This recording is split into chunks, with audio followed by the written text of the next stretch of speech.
Okay, now I'm going to go ahead and we're going to look at how would you define it to be algebraically or exponential.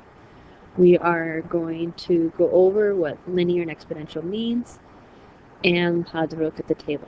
So in my Algebra 1 classes and Algebra 2 classes, what we do is every time we talk about a new function, if it's linear, quadratic, exponential, radicals, or even rational numbers, what we do is we talk about how can we see it in the different forms. So first I'm going to go over what it would mean to be linear. Linear is, on a graph, is a line. So you're looking for anything with a straight line. You know, you either have a positive going up or it's going down, or you have a horizontal or vertical line. Then we talk about, okay, the equations. How would you look to see if it's in linear by looking at the equation? So the equation would be in the first degree form. You'd always see the most common form is the slope-intercept form, which is y equals mx plus b. So you're looking to see if it has that first degree as your power. And the last thing we always talk about is how would it be for a graph, or a table, sorry. So in this case, we would look at the constant, the difference. Does it show a constant difference? And after I go through the definitions, we will look at the table and explain that. Now, exponential, because those are the two that we're mainly talking about today, the exponential graph has a curve going up or down at a constant rate. So its graph is going, it looks like it's going up at a steady rate, but it's got this curve to it going. And it kind of goes, looks like it's going to be a little bit more straight, but it still kind of curves off. Now they need to make sure that they know the difference between this and quadratic. Quadratic, it's going to either start coming back down or going to start going back up, depending on if it's positive or negative. Equation-wise, how it would look like, it has a variable as an exponent. So it's in the form of y equals ax. Y equals a to the bx. B is your rate. You know, you're looking at how much it's increasing by. If your rate is greater than 1, it's an exponential growth. If your rate is between 0 and 1, it's an exponential decay. And so the last thing is, how would you know if it was exponential by a table? Well, that'd be your constant rate. So you're looking to see if it divides. So we're going to look at our tables.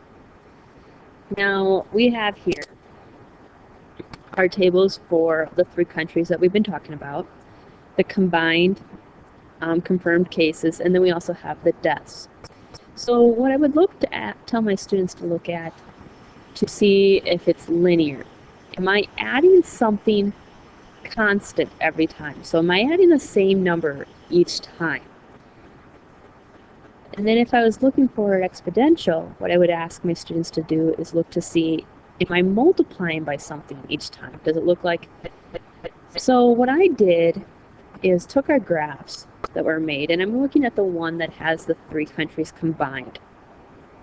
Well, that graph just shows me there that it's hard to define if it's linear or exponential. But I wanted to look to see if there's parts of it's linear.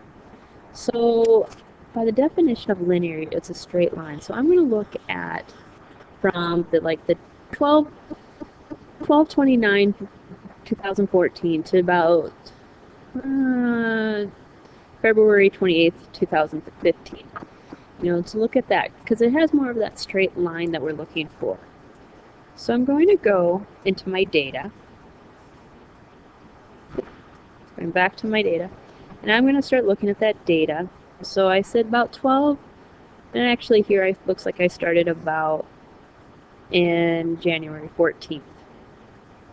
So what I did to figure out this data right here is I took and I found the common difference. So for this one I took 21,261 and I subtracted it from 20,712. Well, that's a very high number.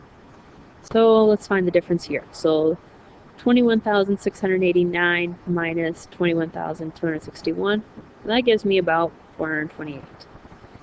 22,057 minus 21,689, that gives me 368. And I keep doing that. That's the first difference. So in other words, I was just subtracting the data, the previous year, and the previous point to the one above it.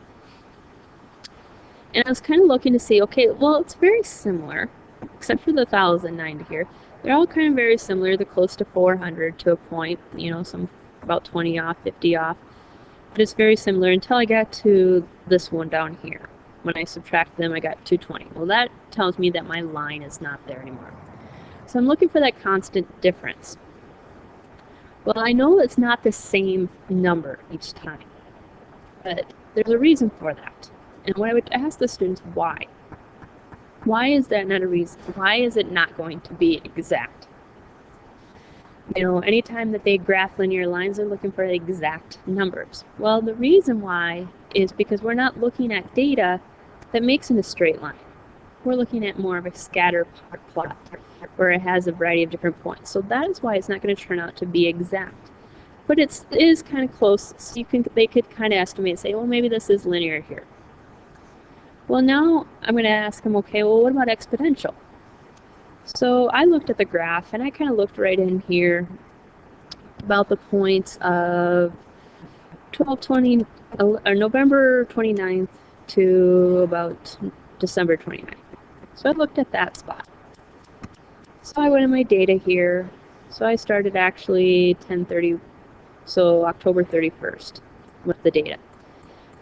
So to find that it's exponential, you're looking for a common rate. So to do that, you take the previous amount divided by the one above it. So 13,241 divided by 13,540 will give me the rate of 99.99.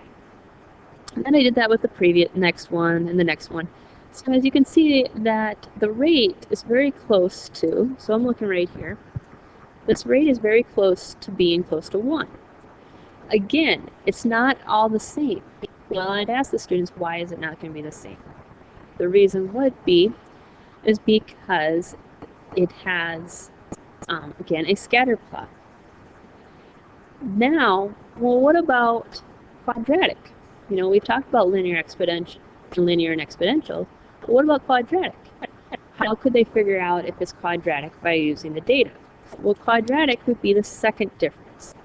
So I would go back down to my differences down here, and to figure out if it's quadratic, I'd subtract these. I'm just going to take out this 1090. I would take 368 minus 428, 403 minus 368, 399 minus 403. So that is how I would look at it algebraically.